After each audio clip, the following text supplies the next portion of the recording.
So the title of my presentation is Your Voice Matters, and my name is Grace Makwaza. I am joining you all from Lesotho. So a little bit of information about me. My name is Grace Makwaza. My full names are Lerato Grace Makwaza. I am from Lesotho and I am 19 years old. I am a hybrid of Mosotho and Zambian. I completed my IB diploma in Machabeng College and did my high school at Holy Family High School. Well, my hobbies include singing, working out, reading, and etc. My role in Model UN Impact, I am the Deputy Secretary General of Africa. So now let's get started to my presentation. The title of my presentation is Your Voice Matters. So what does this mean to me? It is a direct message to the person listening to my presentation to realize that there is power in their voice and it can change the world. My presentation will dare the youth of today to stand in the fight against pressing world issues such as poverty, crime, climate change, and etc. So in general, what I'm going to be talking to you all about as young people and everyone from all over the world is that there is power in your voice. So you need to learn to use it and not be afraid to stand up and say your mind. So now let's delve into the purpose of my presentation. The reason that I decided to create this particular presentation with this title is to educate youth about the role that they have to play in the implementation of the SDGs. Now, this will be done by creating a realistic approach of how students can accelerate the implementation of the Sustainable Development Goals. And it will be done through associating the role of students to Target 4.7, education for sustainable development and global citizenship. Now, when I talk about Target 4.7, that already makes it obvious that my presentation is going to be centered around SDG 4, which is quality education.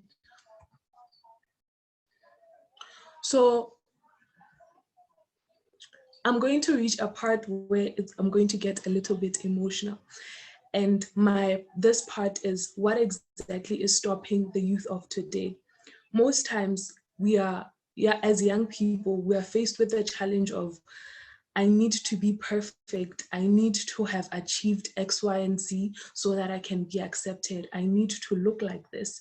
And we are so deprived of the voice to say, sometimes I'm struggling. We're stopped by peer pressure, the lack of drive and motivation, the constant feeling of being overwhelmed, not only by schoolwork, but by so much that we feel like, I can't do this anymore at this point.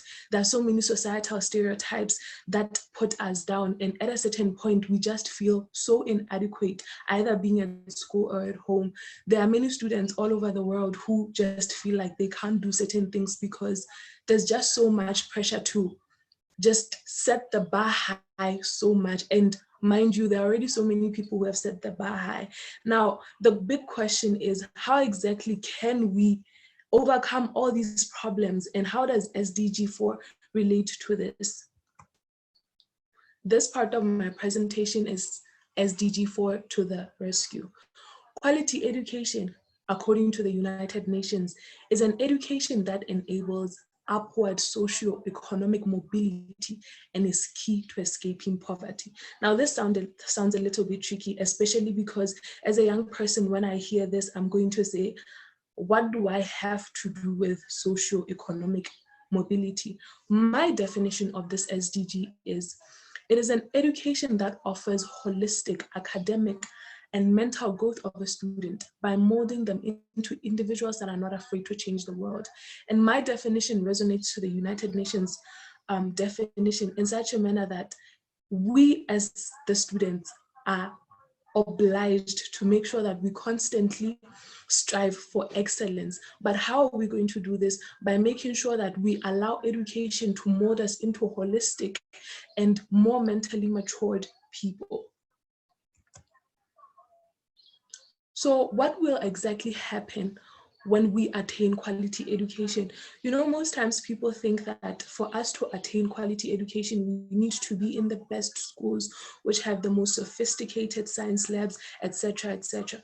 But most times we are not aware of the fact that quality education, there's half of the materials that we need to attain an education, but there's also the mental side. If we are saying that we're going to be striving for quality education, I think we should ponder on the fact that most students of late are dying of suicide. The rate at which bullying is going up is very, very tremendous. And we cannot exactly think that we are attaining quality education if these problems that students are going through are not really tackled.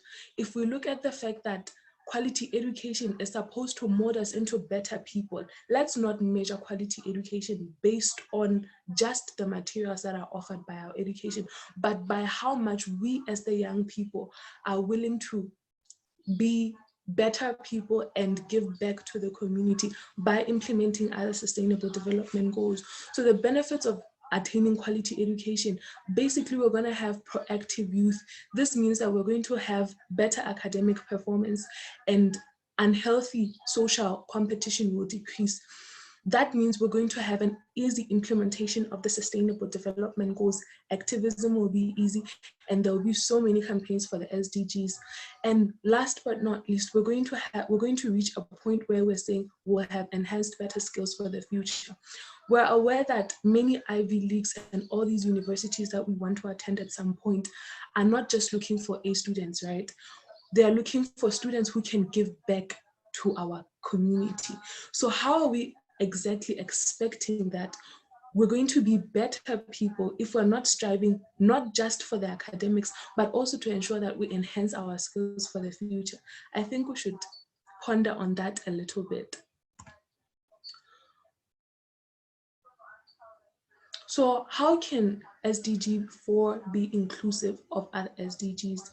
Number one, if we educate people about our stance regarding the SDGs, say for instance, I believe that we need to reach a world where there's gender equality. It first has to start with the classroom. If we get to a point where our teachers are not just thinking about enhancing better grades, etc., etc., we're going to reach a point where we can create a platform for solving the SDGs, because our voice as young people is much stronger and louder than anything if we stand united. At the end of the day, we're going to have philanthropic youth, and we can end up reflecting on our work, and the cycle will go on and on and on. And this is not just for SDG 4, this is for other SDGs as well. If we create a platform where we say schooling is not just about thinking about the academics, but also trying to mold youth into solving these issues. But we cannot reach a point where we say, I've solved an issue, if you are not more proactive and working to enhance your skills through the SDGs.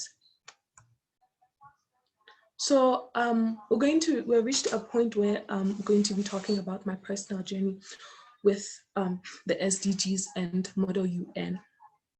When I was in high school, I used to want to always be the best, and I was taught that the best way to become the best is to just focus on your studies and make sure that nothing stands in your way. Constantly, I could strive to read my books, get all those A's, but for some reason there was still something that was missing inside me. I would always feel like there's a void that has not yet been filled. And then I moved on and progressed till I wrote my final year in high school. When I did that, I felt like, okay, I've achieved all these A's, but do I have a purpose? I went on to going to an international school, Machabeng International College of Lesotho. When I got into the school, I felt so lost, because you know how people are constantly telling us that for you to be the best, you just need to be stereotyped and have the academics. But what happens when you have all these academics down? I felt like I was lost, and it was so painful because I felt like I did not have a purpose in life. I felt like my purpose was to just absorb Einstein's equations and just do nothing to the world. And then at a certain point, I decided to calm down and find my purpose. One of my friends introduced me to Model UN. When I got in there, I've always been a person for debate and advocacy for youth and all of that. When I got into that particular setting, for the first time in my life, I felt complete because I felt like I did not need to strive to be the best anymore, but I felt like I needed to strive to help someone by just using my voice to inspire them. And so I learned about the SDGs. And when I learned about the SDGs, I realized that we have so many problems in the world, but young people are so focused on just following social trends. We're focused on becoming the best all the time. But what happens when you are the best and you just lived to exist like that? So I decided to personalize the SDGs. Some of my friends who were in Model UN with me, we joined hands and created a campaign called #IME, where we were telling students, young people all over our country that it's not necessarily about how many A's you are able to get, but it's about the person that you are inside. How much are you willing to give back to the community? How much as a young person are you willing to allow the education that you get so much to mold you into becoming a better person? But for some reason, some people were still very, very confused on what they actually needed to do in order to be seen as better people. I stopped trying to fit in because I decided that I am me because there's something inside me that is better than what any A could offer me. I decided to use this particular SDG, quality education, to promote my beliefs about how students should learn to talk about their problems and solve the problems instead of constantly complaining and ranting all the time. So this campaign, it birthed so many good opportunities for us because at a certain point we're invited to television. At a certain point we touched so many lives without even realizing it. So what I'm just trying to say by sharing this story to you all is that you are unique. You don't need to be a Malala Yousafzai. You don't need to be someone. You need to be yourself. But you cannot really be yourself and give the best of yourself if you're not willing to come to terms with the fact that there's something that you have to offer to the world. If you're going to get an education and not use it to help our world, it is not possible for our world to become better. Let's continue to remember that our old and very experienced people might leave us soon. What exactly are we leaving for our next generation? Will we say we're the generation that just sat down on Twitter all day complaining and all that? It is so easy to throw cynicism at other people, but it is very difficult to do something about a particular problem. So by sharing my story, I hope that I inspire you to learn to understand that getting an education does not necessarily mean that you need to focus on just getting your A's. It means that you need to make sure that what you are offered at school, you use your mind to solve pressing world issues. And so I'm going to share some of my pictures of where I started with Model U, and forgive me, some of them are very, very strange. So this was my first debate about coral reefs and how they could be preserved and all of that. At this point, I was very, very scared because I thought, no, I'm not a person to use my voice and everything. But lucky enough, this was one of the best memories I have of Model UN. And then these parts, okay, let me do this.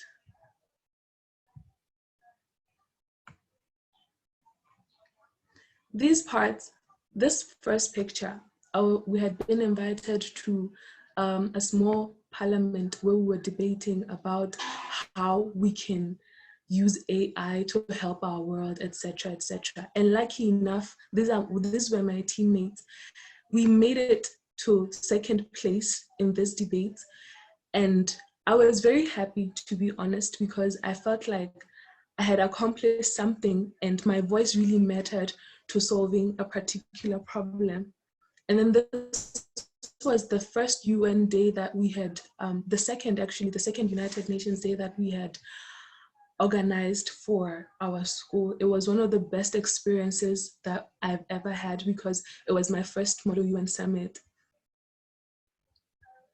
These are what some of my friends who were part of the entire experience. They were actually talking about accelerating the implementation of the Sustainable Development Goals.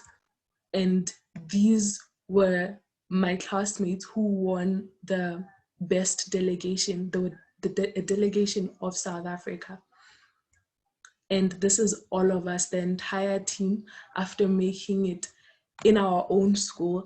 And it was one of the best experiences of my life because I felt like my voice did something to shift something inside someone else. So this is one of the other best things that happened about our Model UN. We're invited to television to talk about how students actually have power over implementing the SDGs and why students need to be more proactive in the implementation of the Sustainable Development Goals. So my entire presentation at this point was based on target 4.7. Education for sustainable development and global citizenship. It is our responsibility as young people to ensure that our education helps us to develop our society and to become global citizens. To become a global citizen means that you are not looking at yourself from your own country's perspective, but you're looking at the world from a wider perspective, realizing that there are kids who are starving somewhere, realizing that there are kids who do not have an education somewhere. So this particular SDG touches on the social, humanistic, and moral purposes of education. It explicitly links education to other SDGs and captures the transformative aspirations of the new global development agenda. So in short, this just means that your education, the United Nations, when it set out this particular target, it was saying to students that your education should prompt you to become a better person and to be an asset to the world, and not just be a person existing because, oh, well, I was born, I have to get an A, get into school, then that's it. That's not what this SDG expects from you. This SDG says to you that it is your responsibility to make sure that you create a better world by using your voice, because your voice as a young person is important. So students introduced to sustainability and global citizenship issues should not only in schools, but also in academic clubs, associations, sport debate, and all that. This part just basically means that you as a young person, when you're introduced to the sustainable development goal and whatnot, you need to make sure that you incorporate it in all aspects of your life, be it debates, be it student associations, sports, theater productions, everything. There's no such thing that's like you cannot achieve something because it is stereotyped. Nobody said that being a student meant that you cannot use your talents to attain the goals. I mean, I have friends who dance and they spread their message through dance. And this message, mind you, is about the sustainable development goals. So it does not mean that just because you are a young person, you need to start thinking like an adult and being stereotyped. It just means that use what you have to change the world in a particular way. So I hope that by listening to my presentation, you have learned about your personal involvement in the Sustainable Development Goals. I hope that you'll be taking on the responsibility to implement them. And I hope that by so doing, you will incorporate quality education into these other SDGs. And also, I hope you have learned about what quality education can do for our society. So Thank you very much. I will be open to questions. This is the end of my presentation. So these are my closing remarks. Never be too afraid of creating your own mark in the world. And just because you are young, nobody said you cannot do anything.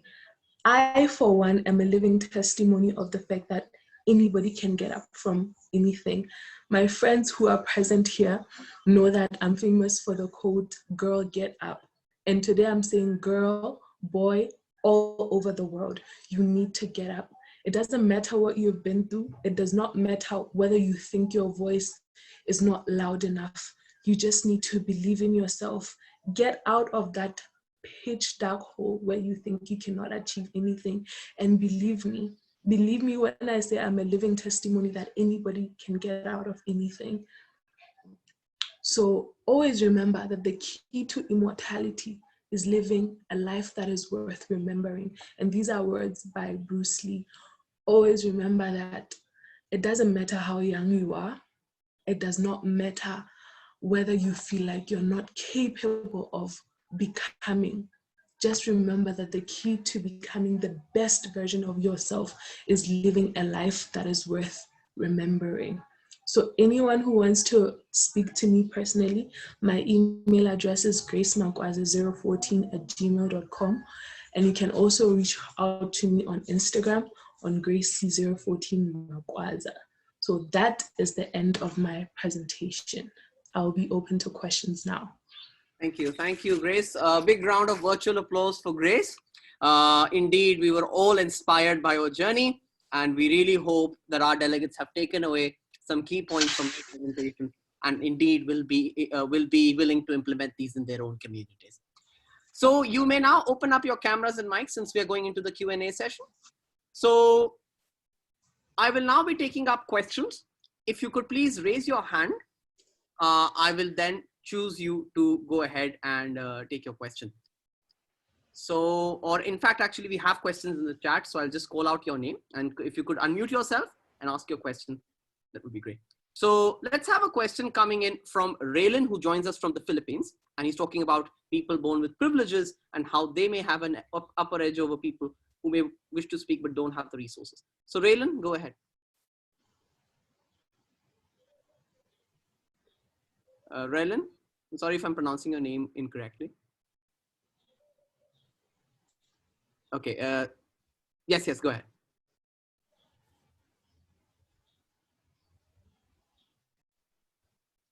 Rylan, can you hear me? Okay, I believe he's having technical difficulties. I'll ask the question on his behalf. So Rylan asks, some are born with privileges, making it easier for them to voice their ideas and opinions. However, there are also some who can barely stand up for what they believe in because of the situation or the community they are born in. Do you have any advice for those who don't have the privilege and the power to speak up? Okay, that is a very beautiful question. My advice to anyone who feels like they cannot use their voice because of the communities that they were born in is that it does not take you starting overnight to create change. Start with something small like a Facebook page where you use your opinions to get attention, and I'm telling you, you're gonna get support. And my other advice is don't ever doubt your voice, because believe you me, I was once one of the most quiet people I've ever met. And I never thought in a million years I could even be given this platform to speak. But at a certain point in your life, you need to understand that the only person who has your back is you. And if you do not speak, nobody is ever going to speak for you. So just be brave enough. Start with something small, and your small victories will start to give you enough courage to end up wanting to thrive in a better way. Yes. Thank you for that answer. Thank you, Rylan, for the question. Let's have Ellie, who joins us from the UK, ask her question about the importance of SDG 4 going into the central focus again. So Ellie, go ahead. I just wanted to say, like, your presentation was really good. And my question is, do you think that the SDG 4 is probably the most important one? Because if you open everybody up to a quality education, they can, you know, we can try to combat things like the other SDGs, like poverty and things like that. Okay, for me, yes, absolutely. SDG 4 is the most important, especially for youth, because looking at our world population, I was looking at the fact that 50.5% of the human population is made up of people under 30 years old. This means that these are people who are still attaining education. And these are people who have more dominance in speaking certain social trends and whatnot. So if we find a way to connect all these other SDGs to SDG 4, that means that we're going to be giving youth, young people all over the world, an opportunity to become better. And by becoming better, I mean that by offering the best of their abilities to the world. So yes, I do think that SDG 4 is one of the most important SDGs, especially for young people. Thank you. Thank you for the question. Thank you for the answer. Let's now go on to another question coming in, and I'll go ahead with some follow-ups to this as well. We have a question coming in from, I'm sorry, just lost on the chat. Yeah, we have a question coming in from, I'm sorry if I'm pronouncing your name wrong, Chandrasnath. I'm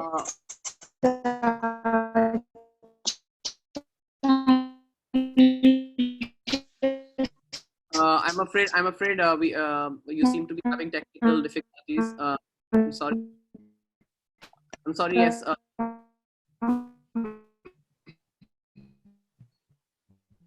Yes, I'm afraid. I think your mic has some very. Chandrasnatham.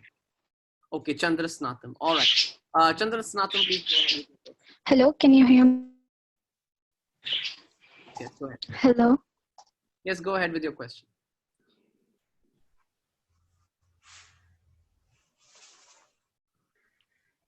Okay, seeing as the speaker is having a bit of technical difficulties, I'll put forth the question to you, Grace.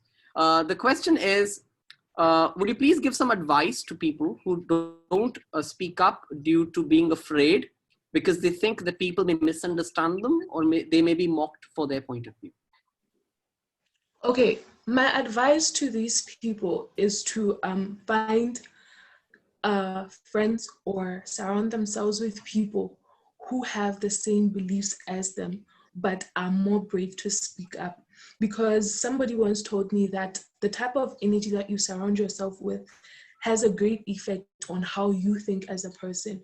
So if you are very, very afraid of speaking up at this point, I'd suggest that you have friends or people around you who can speak up and align your beliefs with theirs, making sure that they're going to speak something that aligns with yours. At a certain point, you're going to be brave enough to speak because you have seen someone speak what you are speaking of. Thank you. Thank you, Grace. And I hope, Chandrasnatham, your question has been answered. I'm afraid you had technical difficulties, and apologies that you could not ask that yourself. I just want to go ahead and ask a question now, more onto the action side of things. Now we have talked a bit about the ideological aspects. Let's now try to focus more on the action side of things. And you mentioned SDG 4, which is really inspiring to all of us. What do you think are the current steps which are missing, especially in countries which do not have access to universal access to education in their country? What do you think is missing in approaches to achieving this? And even if there is an overall access to education, do you think there are some things missing in the present educational system which need to be changed in order to incorporate more of an aware citizenship-based education in communities across the world?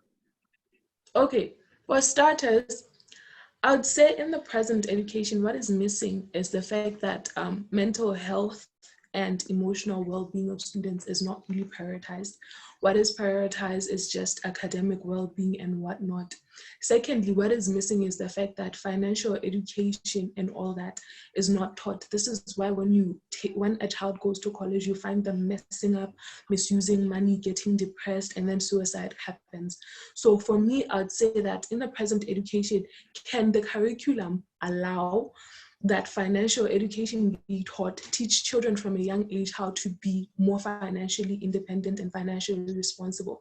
And also prioritize their mental health, because it's not everybody in the same class who catches on with what the teacher is teaching that fast. So this really affects how students perceive themselves in a way. This is why you end up having children who are using drugs, because whether we believe it or not, if students don't fit in the academic side, they're definitely going to want to fit in the social side. This is why you have kids abusing drugs and all of that. So I think what's best is for us to learn to prioritize the mental health, because if we have children who are more mentally healthy, they'll be willing to talk about these problems and they can get the professional help that they need. And on the side of the finances, I think it is really, really important to teach children how to budget at a very young age, teach them about their responsibilities towards the sustainability of the world at a young age, have a course that actually offers this, because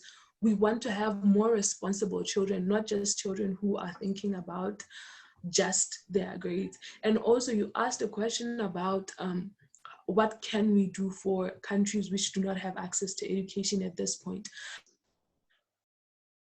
I'd say that as the young people have a greater ability to reach these people, because if we join hands, raise funds in whatever means possible, we can reach there and we can start doing something for those people to ensure that they get an education.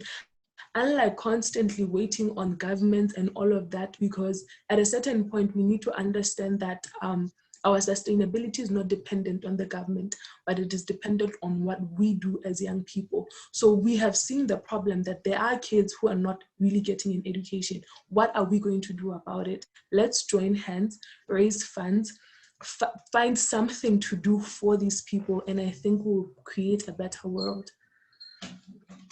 Thank you, Grace, for that answer. Let's now, ignite some questions on action. Let's try to shift the focus to action.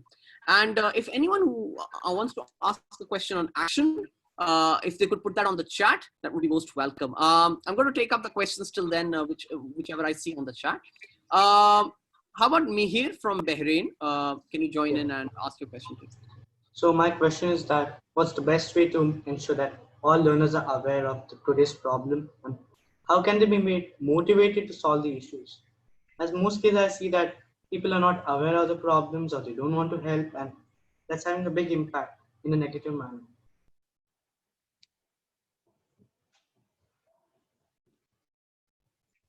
Can you come again? How can we ensure that all learners are aware of today's problem, and how can they be made motivated to solve these issues? Oh, okay. How can we ensure that young people are more aware of these problems, and how can they be motivated to solve them? That was your question, I presume. Okay, I'd say that in order to make sure that young people are aware of these problems, let's start with activism. Activism is not about going on social media and insulting the people who are not doing the best that we expect them to do. Activism is coming up with solutions, feasible solutions, such as already what I mentioned before, prioritizing the mental health, teaching children about developing and enhancing their skills, stuff like that.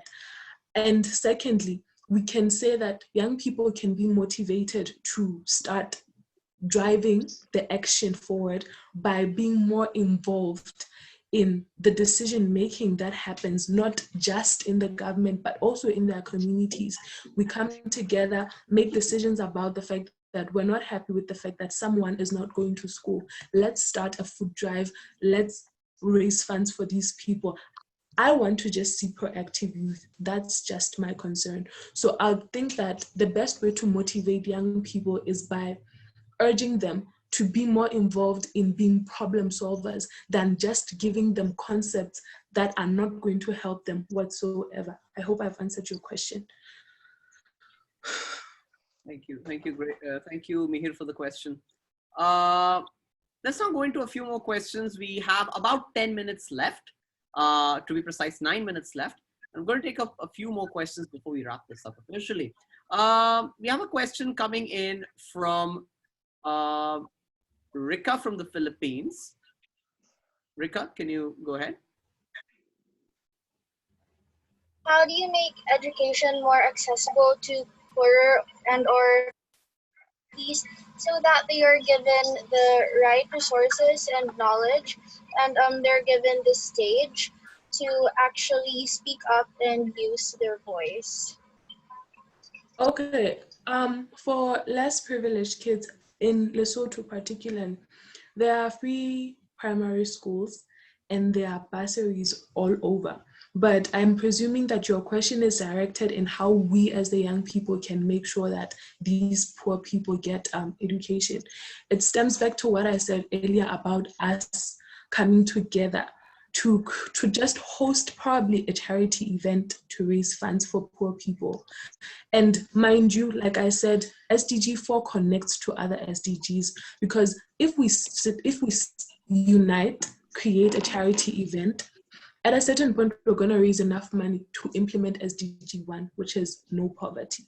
So if you're aware, by joining hands and being more considerate to poor people, I think that we can be able to gather enough resources to help them. And the second part of your question is, how can we provide the platform for people, for those poor people to speak up? I think it just starts with the individual, because you can't just stand up one day and say, I'm going to be the president. I think you need to start with small feasible victories, because like Barack Obama says, it's not possible to get progress if you don't start somewhere. You start somewhere by being motivated from within, telling yourself that I'm not going to settle for less because I know I am more capable. So my advice to young people at this point is, start searching within for your purpose. And I found my purpose at Model UN after so much pain. I found my purpose there. So it will give you so much joy and satisfaction to know that you're doing something for the good of the community, despite the problems that you go through as an individual. Thank you. Thank you for the question, Rika. Just on the question of SDG 4 again, you know, how we could not just look at it. We've been looking at SDG 4 in good respect, not in just this workshop, but throughout the summit. But I want to just bring up a question which has been asked by a lot of delegates, and I'm going to just collectively put that to you. We often also talk about, along with the SDGs, we often also talk about the interconnectivity of the goals. So we often say that SDG 4, we often say that the SDGs are interlinked, that no one SDG is the universal SDG. You need to achieve them together in order for them to be truly successful. So particularly talking about SDG 4, how you mentioned that SDG 4 can be a driving force for achieving the other SDGs, for example, SDG 1, no poverty. But I'm afraid, sorry, no poverty. But don't you think that SDG 4 has its own issues right now, particularly because there is a gender disparity in education? Even if we do, and even if you look at the economic aspects of this, even if we do make education available, you know, on paper, that we say that we have free primary schools, there are some communities where families from poorer backgrounds don't want to send their children, rather make them work to earn an extra few cents to have some money to them to, you know, to eat food and for their daily needs. So do you think that these are some issues, you know, which are not letting us achieve SDG 4 completely? And what are your views on this? And what do you think can be done, not just us as the youth, but with partnership with adults and maybe even with non-governmental organizations and government organizations in achieving this goal? Okay, for me, the first part of your question was whether I think that SDG 4 does not have its own issues. Yes, it does have its own issues, but by solving these issues, I feel like we're going to be solving other aspects of the SDGs as a whole. And also, you asked about what my views are on how education can be used and all of that. For me, I feel like educating young people about these issues is better than not saying anything at all. Because once you educate them that this is your power and this is your responsibility, you are prompting them in a way. For me, for instance, in my IB diploma school, there's a program called CAS. It is mandatory. And we were made to learn to be more responsible. And by that particular aspect, that's how I am here, able to talk to you all about how it is important for you to do X, Y, and Z. It's because someone introduced it to me at school. So if we start educating and sensitizing our young people from a very young age that you need to do this because of these reasons, I feel like we're going to get more change than saying nothing at all, than thinking about the fact that a particular SDG has its own problems. As the young people, and the SDG that directly affects us is SDG 4. So how are we going to use SDG 4 to our advantage? It's by first starting to look within ourselves and asking ourselves, what exactly are we doing about these problems? Then that's where the government and the other NGOs come in. It is not possible for us to create change just then with a snap of a finger. I feel like we can partner with these people by not just getting knowledge from them, but also asking for guidance on how they did it, because these are people who have more experience than we have. So if we start by educating kids, it's going to create a domino effect which will affect all these other governmental bodies, and at the end of the day will have very easy impact. Thank you, Grace. And on that note, I thank you for joining in with us today. We are now out of time. It was a pleasure having you present to our delegates, inspire them all today. And we certainly hope that our delegates will take home with them today a sense of inspiration and passion which you've delivered through your speeches and presentation. And we thank you. Thank you for joining us. And you are a part of MUN Impact, our family. And that's just amazing to see how our family from different parts of the world is making an impact in their own regions. So thank you very much. Thank you to my delegates who have joined in today. Apologies if we couldn't take your questions specifically, but I tried my best to collect as many questions into a single question and ask them to Grace wherever possible. So thank you everyone for joining in. With this, we conclude the session. You may now leave the room if you wish to and join your other sessions. And I wish you all the best for the coming sessions for the last day of the summit. Thank you everyone, and see you around.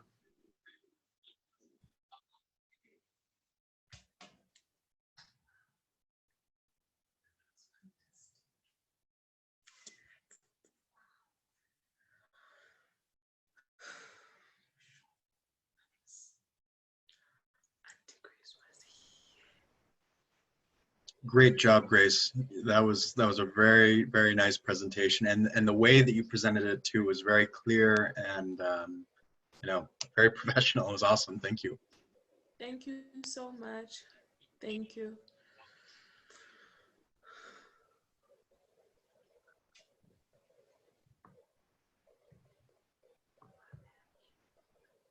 Excuse me, I wanted to raise a question. That, are you listening? It's just a little quiet. Sorry, my volume's down. Could you hear me now? Yeah. I wanted to ask that how could I raise my, if I want to raise my voice, but my school doesn't provide me with sources. So through what platforms could I speak up, and on what type of topics could be raising? Grace, do you want to take the question? Yeah, it's okay. It's okay. Okay, Ali, could you repeat, please? I wanted to ask that if I want to raise my voice and talk about different perspectives, so but my school isn't providing me with sources. So on what type of platforms could I raise my voice, and on what type of topics that are happening in my countries? I don't think I get your question. Your mic is a bit, it's not clear. Okay, I'll repeat it for you, Ali. So Grace, essentially Ali asks that if his school does not provide him resources, does not provide him platforms to make his voice heard, what are other means he could use to make his voice heard across the community? And on what issues across his community should he be most concerned about as an aware youth of his community? Okay, if your school does not offer you the platform to speak, my open suggestion is for you to take advantage of social media, especially at this point where we are all on lockdown. and we're not able to go anywhere. I think you can use social media, start a social media page, a blog or something, and start writing about these issues. Don't go on these platforms to complain. Go on these platforms to give insight on how particular problems can be solved. And also, I think that you can start awareness campaigns with your friends, wherein you start talking about these issues within a small vicinity first, and then you will start to progress. And at a certain point, you will be able to network with summits such as the Global UN Impact Summit, stuff like that. You start small. Don't dream to want to achieve something within a snap of a finger. Progress is little victories. And after those little victories, you're going to be prompted to be brave enough to want to achieve something so big. So start something small first. Start with a social media page, move from a social media page to a community campaign. From a community campaign, network with international people, especially at this time. And I feel like you'll make tremendous progress. Thanks for that. Thank you, Ali. Thank you for that question. And thank you, Grace, for joining us once again. It was indeed a completely. Thank you, Grace. Bye-bye, everyone. Thank you. Bye.